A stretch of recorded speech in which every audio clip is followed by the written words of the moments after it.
కాశ్మీర్ పెహల్గాంలో హిందూ యాత్రికులపై దాడి చేసి చంపిన ఉగ్రవాదులను ఉరితీయాలని నార్కర్నూల్ గణేష్ మండపాల యువకులు మరియు హిందూ సంఘాల ఆధ్వర్యంలో కొవ్వొత్తుల ర్యాలీ నిర్వహించారు. అనంతరం మృతి చెందిన హిందూ యాత్రికులకు నివాళులర్పించడం జరిగింది.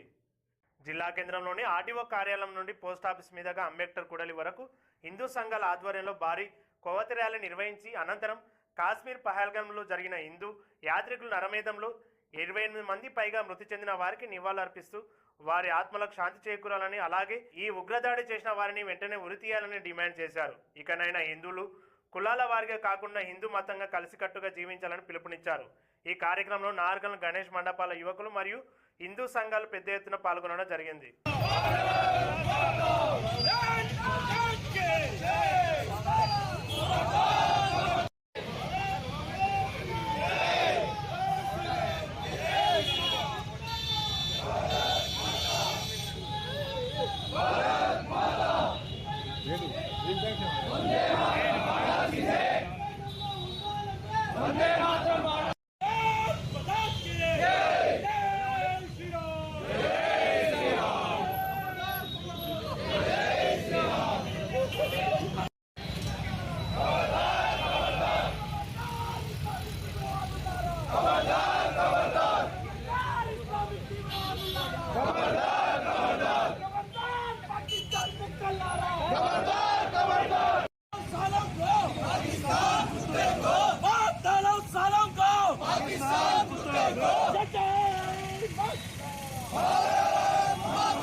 ఈరోజు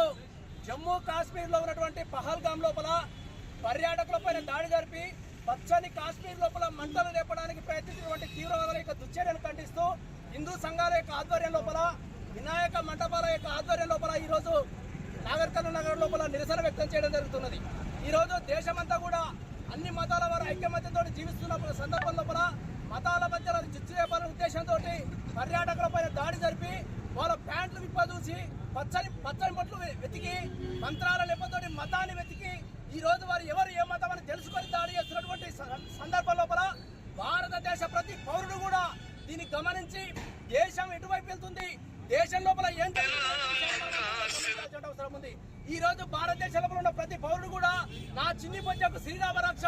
నా భార్య, నా పిల్లలు, నా కుటుంబం మాత్రం చల్లగా ఉంటే సాగు సందర్భం అంతా కూడా దేశ రక్షణ కోసం, సమాజ రక్షణ కోసం మనమంతా కూడా ముందుండి ఇటువంటి దుశ్చర్యలను మనమంతా కూడా మూకుమ్మడిగా ఖండించాల్సిన అవసరం ఉంది. కాబట్టి మరొకసారి ఈ నిరసన కార్యక్రమంలో పాల్గొన్నటువంటి హిందూ సంఘాల నాయకులకు, వినాయక మండప నాయకులకు అందరికీ కూడా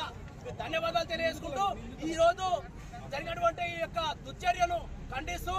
ఎంబడే కేంద్ర ప్రభుత్వం, దేశం లోపల ఉన్నటువంటి వివిధ రాష్ట్ర ప్రభుత్వాలన్నిటి కూడా దీని వివిధ పార్టీలకు అతీతంగా, మతాలకు అతీతంగా ముక్త కంఠంతో అందరూ కూడా వ్యతిరేకించి ఈ దుశ్చర్యను ఖండించి ఈ దుశ్చర్యకు పాల్పడినటువంటి తీవ్రవాదులు ఎవరైతే ఉన్నారో వాళ్ళని గుర్తించి ఎంబడే వాళ్ళకు మరణ శిక్ష విధించాల్సిందిగా హిందూ సంఘాల ఐక్యమత్యంగా దీన్ని ముక్త కంఠంతో ఈ రోజు డిమాండ్ చేస్తూ చేస్తున్నామని